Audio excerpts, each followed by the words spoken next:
Welcome back to The Lifeguards. I'm Ryan.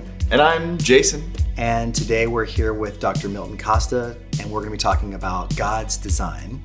And specifically, we're going to be talking about family, marriage, we're going to be talking about work, retirement, stress and anxiety, depression, sleep, how much sleep you should have, finances, money decisions, and some mistakes. Thank you so much for having us. You're welcome. It's been a pleasure.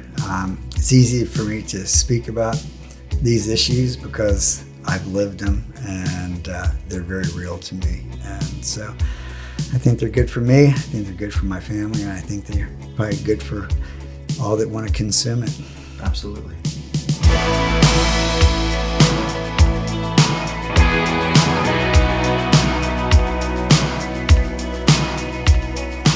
So as a career, I would think as a doctor, you're personally, emotionally invested in your clients that are coming to see, like you want the best for them. And so that is a mental, emotional burden that a doctor carries that is different than a lot of other careers. And then you've got to come home and I don't know if you shut it off or you've got to balance something that you really want to help people, I think, if you're a doctor. Yeah. But you don't want to spend 24 hours a day helping people because you've got your Beth and the kids at home. Right.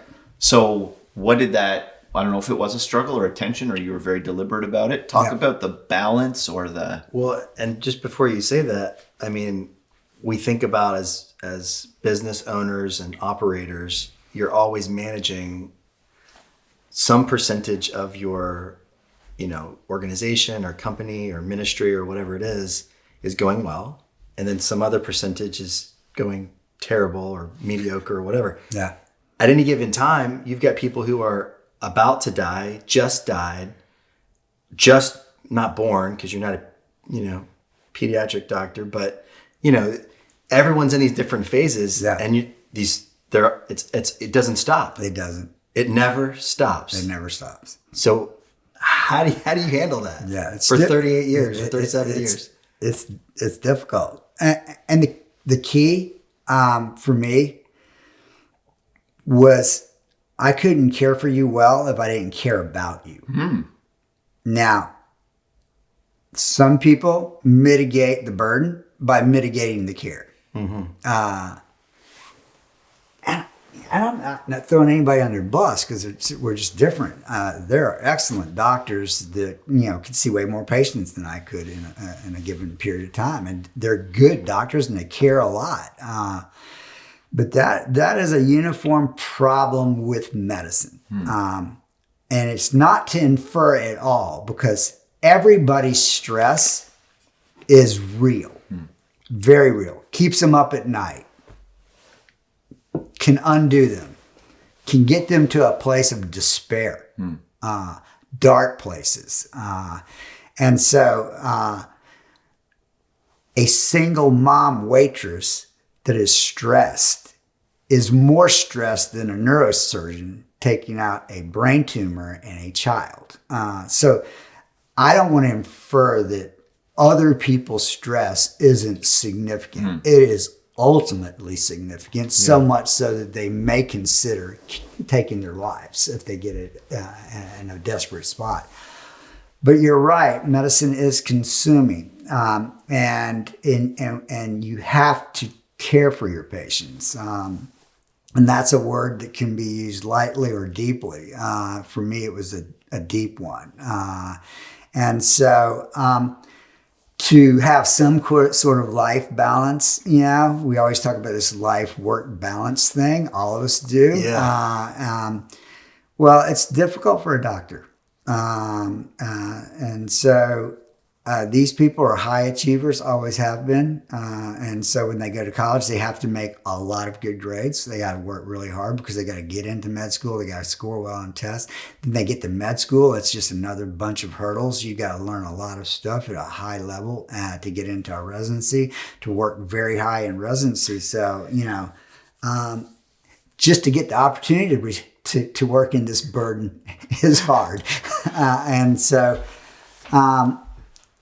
all that to say, when I would come home from work,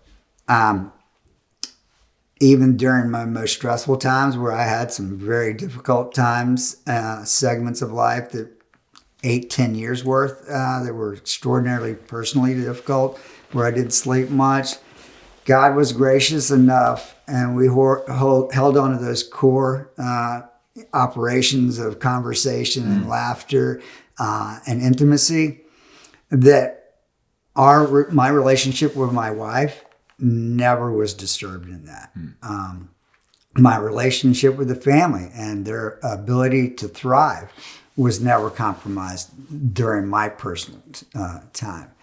And all the while, it's not just the practice. I was participating in politics, starting church, being in church leadership, which is no small thing to involve yourself in. And then we decided that we didn't have enough on our table. We would start a school. And so Wow. I became the chairman of the school. And I was supposed to be that for 2 years. And for whatever reason, that ended up being a decade. And so when I would come home,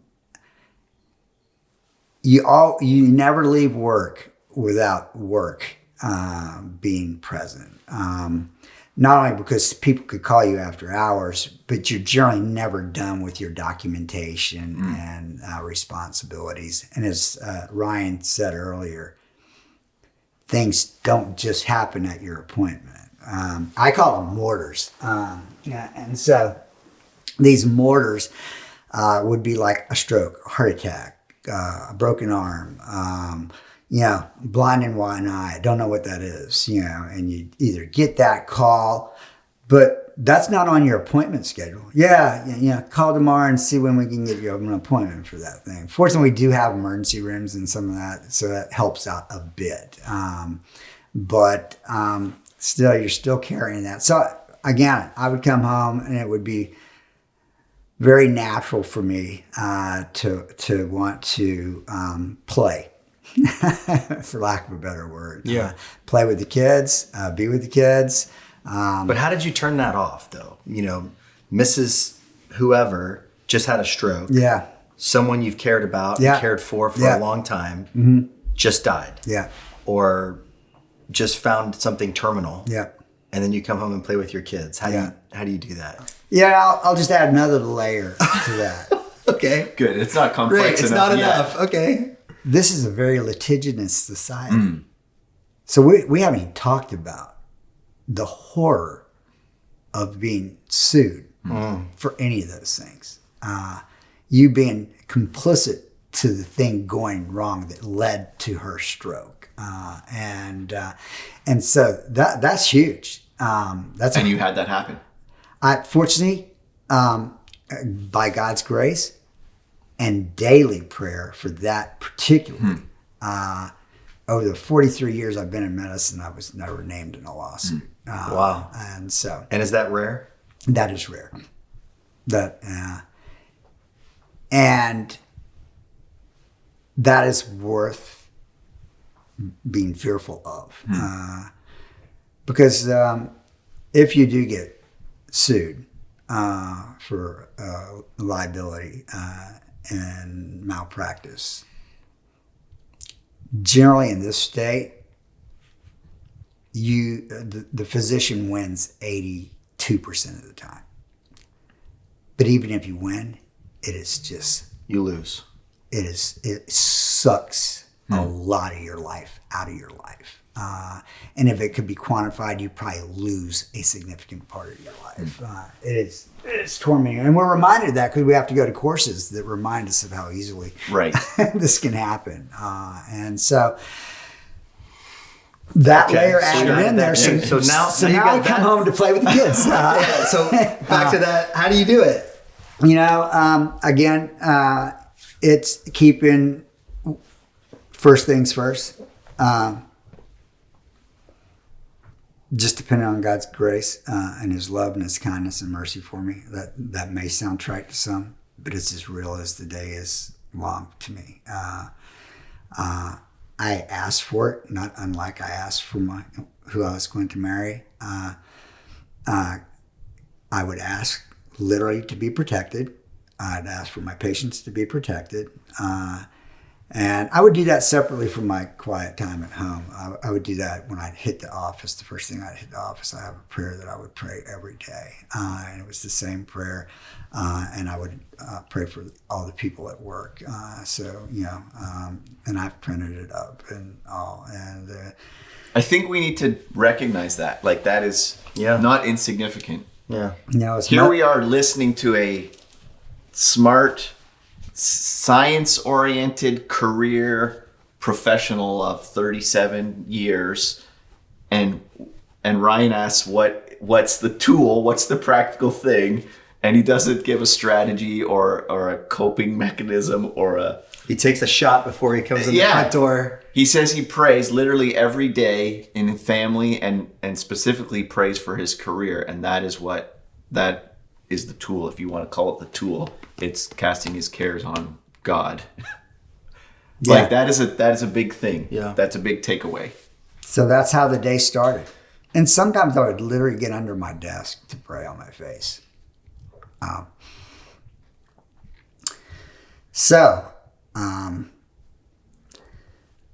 Roper Health Systems, who I worked for, their mission statement is to heal all people with compassion, faith, and excellence, which is a mission I could get behind. And my prayer wouldn't be so much, it would start, I want to care for people with compassion, faith, and excellence. And then I would go to a section in my prayer where I thanked him for things that he gave me. He gave me 2 eyes. He gave me ears. He gave me all my parents. I never asked my parents who was paying for what. So all those things that were just gifted to me, I thank God for. For me to have a home and a wife that loved me, that would take off some of the cares and take care of things that I couldn't take care of while I was away. I mean, I would thank him literally for my parents and those things. Wouldn't take long, and it wasn't ordered. It was just things that are clearly recognizable.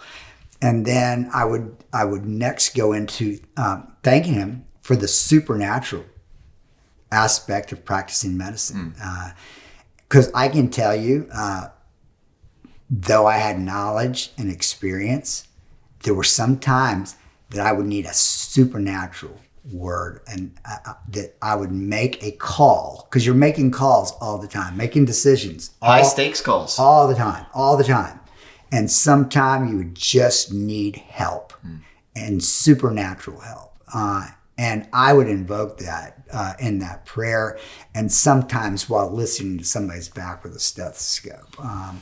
And I can tell you that on a number of occasions, people might think that I was super clinician or very good, diagnostician. But oftentimes that would be all that and very much plus what God provided in that time. And then I would go from thanking God and asking God for those supernatural things that occur that day. Then I would thank him for protecting me from harm and injury for all these years and protecting my patients from harm and injury. Lord, please do that today for my patients and for myself. And then I would pray for every member of the staff in the building in like manner. And that prayer didn't take but maybe a minute and a half to pray. And so do I think that was magic? No, I think that was just the Lord working in my life and his grace and his kindness shown towards me. And so when I would leave work and come home, yes, I would disengage from work to a degree, but usually you had documentation and stuff to do. But my key focus was on my faith and my wife and my family. And so, it was still present, but it was properly placed. So, that my faith and my family, my wife and my family, which, by the way, I'll say it that way because my kids knew they were in third place. Come on. They always My knew. kids know that too. Since they were little. They asked, Do you love me? Do you love me as much as mom? No. No. I love your mom more. Yeah. And I Your showed mom is first. Now, one thing you'll know, kids sniff out hypocrisy quick. Yeah. You might say something, but your life doesn't project that. Yeah. Yeah. They know it. So it was clear to my children and so affirming, and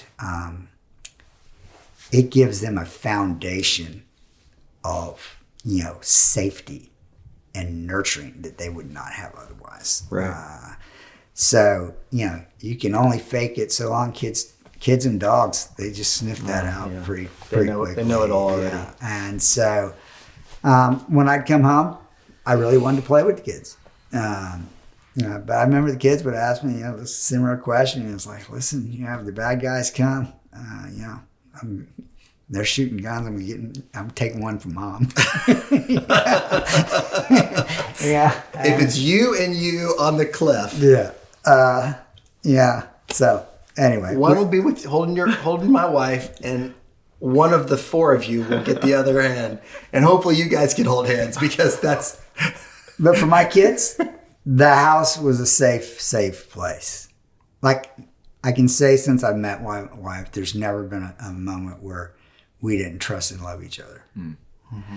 And I'm not bragging. I'm just saying it's a big deal. It was by the grace of God that I had bumpers keeping me in the lane. Fortunately, because those things were kept in context, and I was a fair steward of those things, our marriage hasn't been a ton of work. It's been a joy, and that hasn't changed a bit since retirement. But it's very difficult out there for physicians without that to do well. It's difficult to do well. And metaphorically, in medicine, when they talk about burnout in most careers, and they talk about the burnout in medicine, inside of medicine, we understand how huge a burden that is for the physicians. Suicide rates are surrogate markers of that, which is very high among physicians and providers versus the population. I was going to ask, is divorce and huge? It's huge, significant compared to the norm in that field? Yeah. And so it's difficult, and so they don't even talk about burnout anymore among physicians. It's called moral injury. Which again, post-retirement, if I was going to lend myself to a work, outside of the mission of family, it would be maybe to come to help out in that area and to kind of have these conversations with this very at-risk group. Because these people are in their early 30s, and whether they're males or females, and there are more females now entering into the primary care areas, spaces than males. A lot of males go to med school and end up going into specialties. There's some still in primary care, but again, specialties, and a lot of young females, are into the pediatrics, family medicine, internal medicine, OBGYN. And so it kind of runs, it's difficult in God's design because any spouse, male or female, wants to be a good husband or wife. Nobody gets married. I'm going to be a crappy, my wife hates me to use that word. So anyway, I'm going to be a terrible spouse. That's not anyone's goal. And if you have children, most want children, especially women. Get to this point, Where's that point? Well, here's the thing that's contrary to design, is that typically the hormones all raging in your late teens, but you got high achieving college, higher achieving med school, 3 to 6 year residency. And then so you're 32 before you're getting started. But I'm really wanting to be a great spouse, and I want to be a parent. And if you're a female, you particularly want to be a parent because that's, you're going to birth these kids. And so there's a lot of conflicts. So all the things we talked about that were a burden for a doctor, but you also want to be a great spouse, but you also want to be a great parent. And the moral metaphor is you've got 3 kids drowning in a pool and you can only save 2. You cannot be all things to all of those without some supernaturalness to it. So there's going to be compromises, and you can't compromise medicine because it's too dangerous. So you're not going to pick that one. You really can't. Right. Unless you go part-time. And still that's kind of wonky and not available to most. And then you've got, your spouse, which generally that can suffer unless you're super intentional about all the things we talked about earlier. And then you've got your children. And again, nowadays for a physician to make it to a child's recital or to make it to a ball game is like a big deal. And usually they got a lot of work to do afterwards. So, the weight's there, to be a coach or actually teach, it's like, there's just the opportunity for that is like not gonna happen. So again, this idea of moral burden in the medical community is very difficult. And fortunately for me, I was able to, by the grace of God, be able to come home to a very loving wife and kids that I enjoyed being with, and be able to give myself to a lot of other things too. Now, I won't sit here and declare that there was no rough spots for me. I'll tell you earlier, there was like 8 to 10 years there where I really was not sleeping well, super stressed out, a lot of practice issues for a lot of different reasons that were difficult financially. And we had, church leadership issues, a church split and a couple pastors leaving for various reasons. And I was in the thick of those times. So, it was hard on me. And I think, again, not handled as well as it could have been by myself. What would you have done differently, and what would you I probably would have leaned on those faith-based things that I should have been leaning on, would have made calls earlier. But calls like to reach out to people, or calls like decisions? People saying, "Hey, this business model is not sustainable." There were just some fear-based things that I did. There were errors in retrospect. And again, by the grace of God, He held that together. At my worst, Beth was able to support me, even spiritually.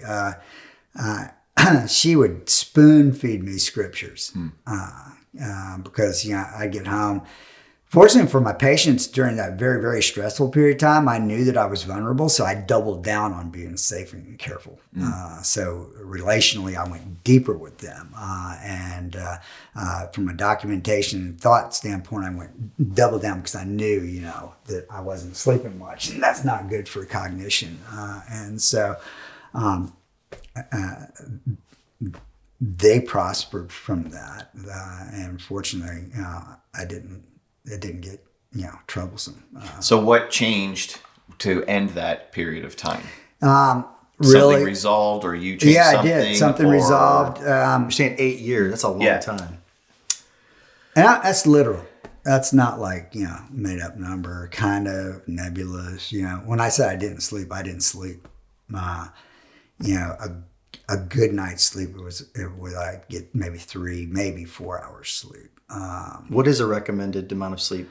And the sweet spot's been much, much better defined. So the sweet spot's between 7 and 8 hours. 7 seems to be the sweet number of real sleep. fortunately, with all these devices and the amount of data that's being dumped into these repositories and being sifted through, it's become pretty clear about some things that were guesswork before. But sleep, and I used to tell my patients, sleep, there's only one thing to your health that's more important than sleep, literally. And I'm not just being facetious here or hyperbolic. The only thing that's more important to your health, short-term and long-term, is oxygen. Wow. It's not food, it's not water, it's nothing. Oxygen's the only trump over sleep. Wow. By design. That sun goes up and it goes down, it gets dark, things neurochemically happen in your brain. Again, I can have this same conversation with a very religious person, faith-based person, or a scientist at California at Berkeley. There's no getting around it. And so if you want to incapacitate a person, keep them awake.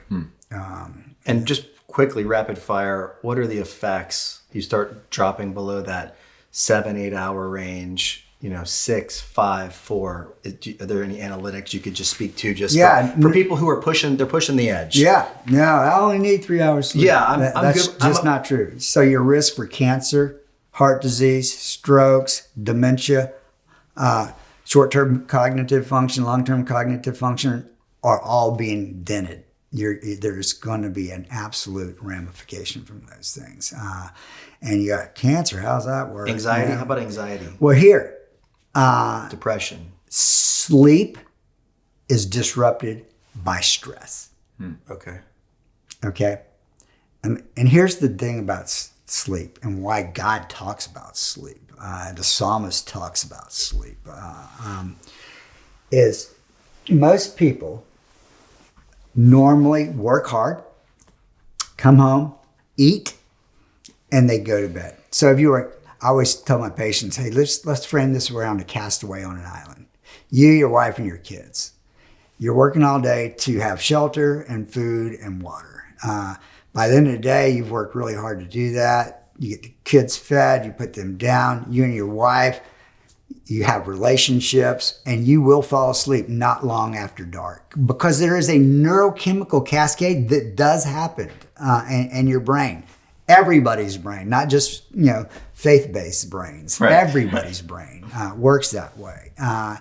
And so stress is the killer because by design and or, the way we evolved, your body's designed to handle stress for about 45 minutes to an hour. So all the neurochemicals, like a day? Cortisol, yeah. So the idea is, you confront the lion, you kill the lion kills you, or you get up a tree. You run. Right. Okay? Right. And you escape. Within an hour, there's a conclusion to that story.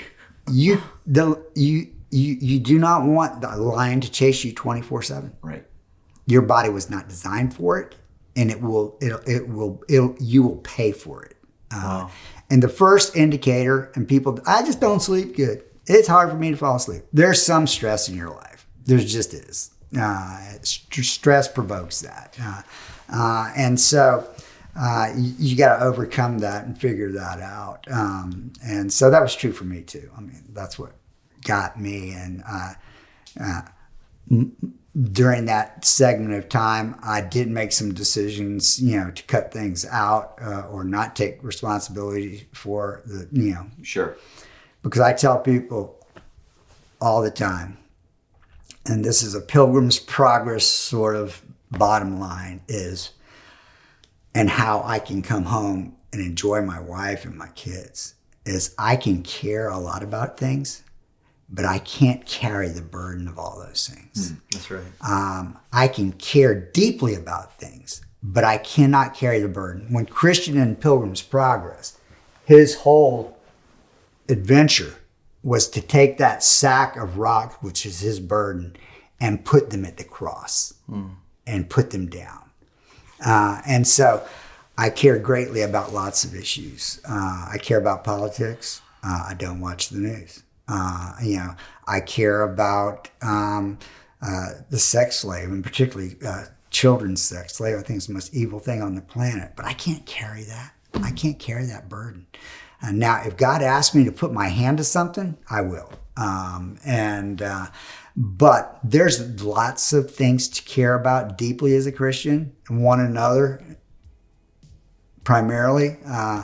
But if I'm going to stick with what God has designed for me, I'm going to care most about my wife. And I will protect her. And I will provide for her. And I will love her with all my heart and all my soul and all my strength. And my kids likewise. Thanks for watching another episode of The Lifeguards. I'm Ryan. And I'm Jason. Make sure you subscribe over here. And if you like our content, even if you don't like it actually, click the like button. Click the like button anyway, and be sure to click the bell so you'll be notified of our next video.